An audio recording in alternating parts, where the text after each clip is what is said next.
Secara dasarnya, penggunaan akaun luar pesisir bukanlah satu kesalahan di bawah Undang-Undang Malaysia dan tindakan akan diambil sekiranya terdapat bukti berkaitan salah laku jenayah mana-mana individu atau syarikat.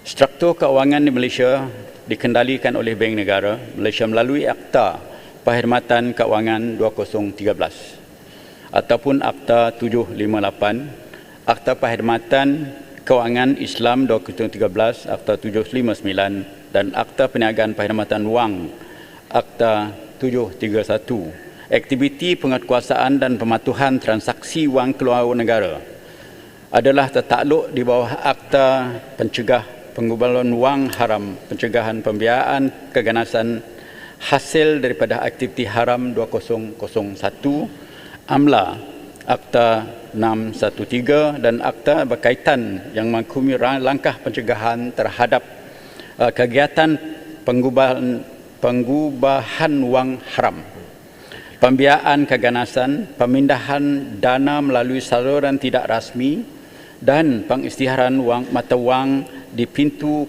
masuk keluar negara.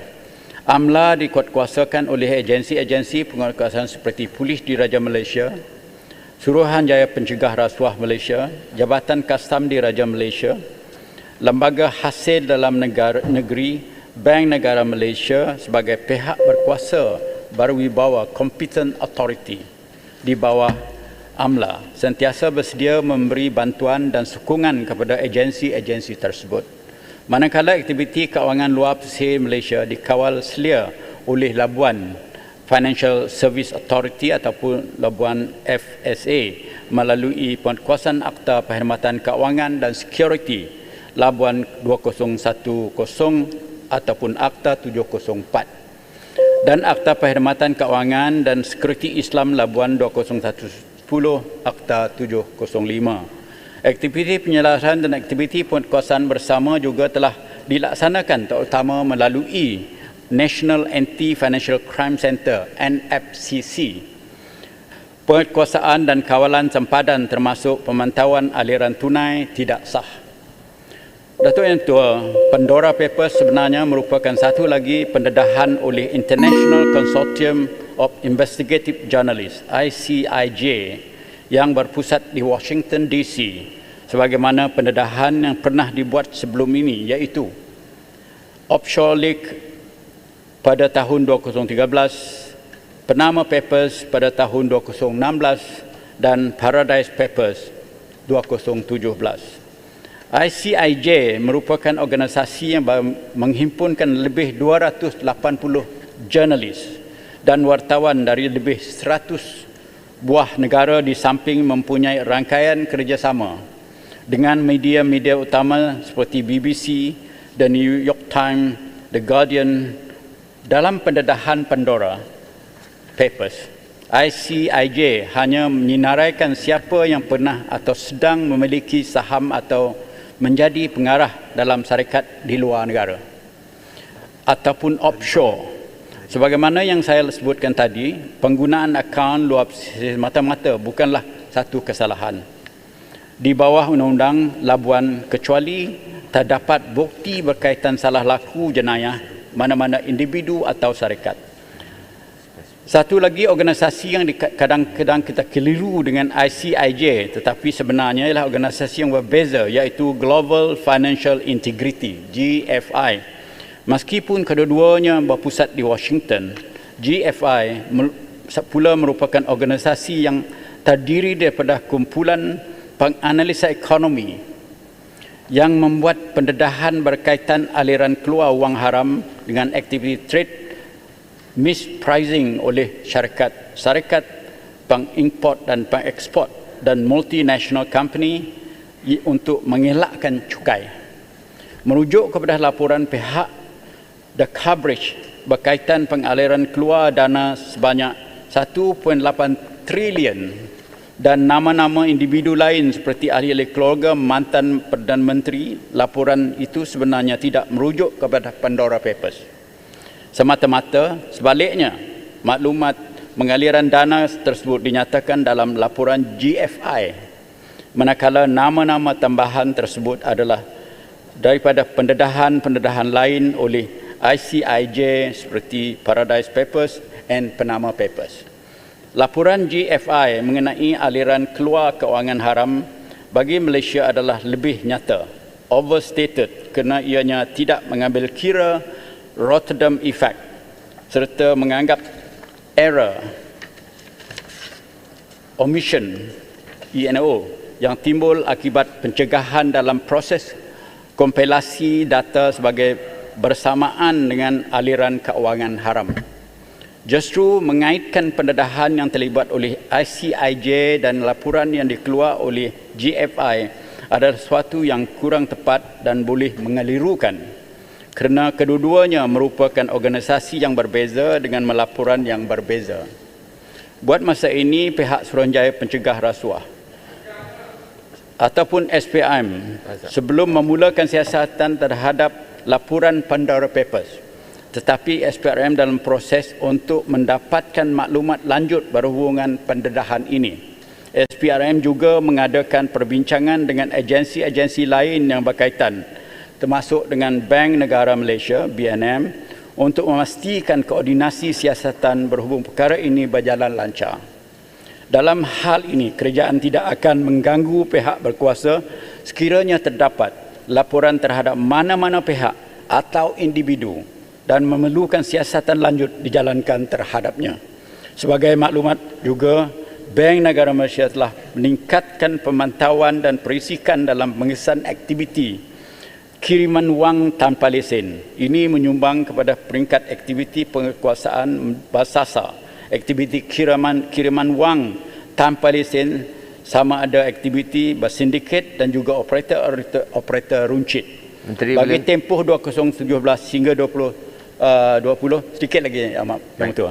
Tindakan penguatkuasaan telah dipertingkatkan dengan 64 kes telah didakwa di mahkamah melibatkan lebih 11 juta jumlah denda dan palucutan harta. Datuk Yang Tua, terima kasih. Terima kasih. Sila soalan tambahan, Berapa Polisi. Terima kasih dan salam kepada Perdana Menteri bagi penjelasan tentang semua undang-undang yang ada yang dibuat daripada masa saya sampailah sekarang. Tapi soalan saya itu agak spesifik. Ya. Walaupun disebut Pandora Papers, itu ialah culmination laporan yang dikemukakan sejak awal di Dewan ini sejak 2012, Global Financial Integrity, dan ada kaitan kemudian Panama Papers, ya, sekarang Pandora Papers. Baik, apa dia GFI yang dikaitkan dengan keterangan IMF, United Nations, dan ini illicit financial flows. Kalau nak jawab, nak bagi penjelasan tak ada akaun wang pesisir luar ini adalah halal dan betul, orang tak petikai itu. Yang dibangkitkan ini ialah wang pengaliran haram. Apa dia disebut? Money that is illegally earned, used or moved and which crosses an international border.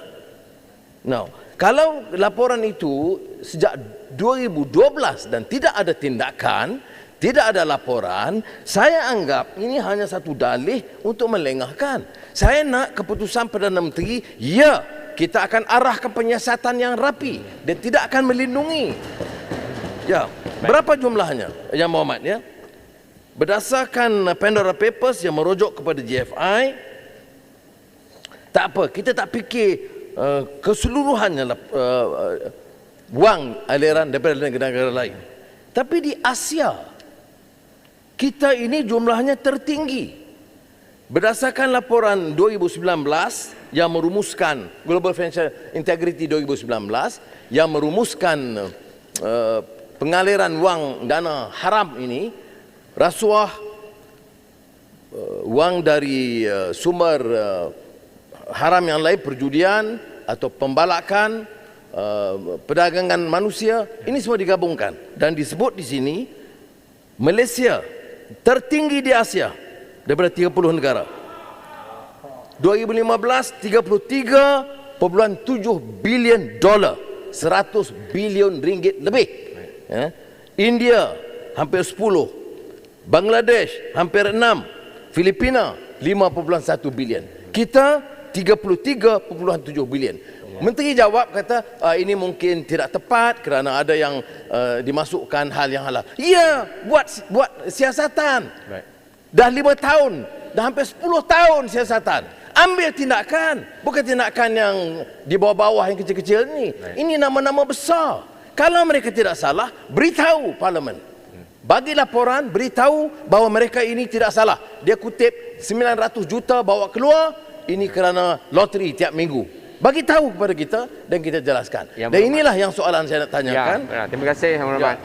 Soalannya ialah, apakah tidak mungkin kerajaan menetapkan satu pengarahan jelas kepada SPRM, Jabatan Commercial Crime, Bank Negara, Lembaga Hasil Dalam Negeri, ambil tindakan dan beri tempoh supaya tindakan diambil. Kerana ini sudah 10 tahun kita tidak ada ambil tindakan. Terima kasih Yang Berhormat Pak Dixon. Sila Menteri. Terima kasih Yang Berhormat Datuk Mentua, dan terima kasih Yang Berhormat Pak Dixon. Saya bagi jaminan dan Yang Berhormat, saya akan jemput semua agensi-agensi yang Berhormat sebut tadi, iaitu SPRM, Bank Negara, Commercial Crime Police Department dan pihak-pihak lain untuk memberi arahan daripada Perdana Menteri supaya penyiasatan dilaksanakan sebagaimana yang saya sebut di perangan 11 jawapan saya tadi. Dan insya-Allah kita akan berbincang dan untuk menentukan tarikh menetapkan jawapan diberi kepada pihak parlimen apabila setelah didapati apa saja keputusan yang didapati daripada penyiasatan itu nanti. Terima kasih. Terima kasih Menteri. Jelaskan apa yang terjadi daripada laporan kita kebangkitkan di Parlimen sejak 2012 sehingga sekarang. Apa yang dari 2012 sampai sekarang tidak ada apa yang berlaku. Bagaimana kita nak yakin sekarang suddenly ada perubahan untuk ada tindakan? Baik. Itu pertanyaan tambahan yang sebenarnya cara ini tak betul sebenarnya, tapi saya comply lah saja dengan Yang Berhormat. Serius sangat dari semalam lagi dah. Jadi saya insya-Allah Yang Berhormat, different kerjaan dia punya tindakan tu berbeza Yang Berhormat. Jadi sekarang berilah peluang Perdana Menteri minta maaf sebut Datuk Seri Ismail Sabri Yaakob, dan saya duduk di belakang ini Yang Berhormat, beri jaminan bahawa kita akan beri tindakan walaupun telah berlaku baru 2012. Yang Berhormat. Terima kasih Menteri. Saya bagi ruang sebelah sini pula untuk tanya soalan yang terakhir kepada Yang Berhormat Pontian. Sila. Terima kasih. Saya ingin mencadangkan kepada Yang Berhormat Menteri agar beberapa nama yang disebut di dalam Pandora Papers itu, terutama mereka yang ada jawatan dalam kerajaan di dalam Dewan Rakyat ini, memberikan jawapan dalam Dewan Rakyat ini sebagaimana dibuat oleh Menteri Kewangan, sebagaimana yang dibuat oleh Bagan Datuk, walaupun Bagan Datuk tidak ada jawatan, tetapi ada lagi 2-3 orang anggota pentadbiran yang disebut nama dalam Pandora Papers itu perlu menjawab dalam Dewan Rakyat ini. Itu yang pertama. Yang kedua ialah kisah trade mispricing ini, contohnya antara ekspor Malaysia ke China, sama ada dikira melalui Singapura dan sebagainya, yang menyebabkan ketinggian angka di negara China dibanding angka yang diperolehi di Malaysia, itu menyebabkan trade mispricing. Itu juga perlu dijelaskan oleh Kementerian Keuangan supaya kita betul-betul faham dalam GFI itu ada trade mispricing yang perlu dijawab. Terima kasih. Sila Menteri, 1 minit. Terima kasih Yang Berhormat. Saya juga ingin memberi jaminan bahawa saya akan berbincang dengan Perdana Menteri, dan supaya pihak-pihak yang terlibat di dalam Pandora Papers, sebenarnya saya ada type out daripada Pandora Papers bottom note tu Yang Berhormat. InsyaAllah kita akan maklumkan kepada tiap-tiap individu yang berkenaan untuk membuat penjelasan, bahkan dibolehkan dalam parlimen penjelasan peribadi mereka sendiri. Terima kasih. Terima kasih Perdana Menteri.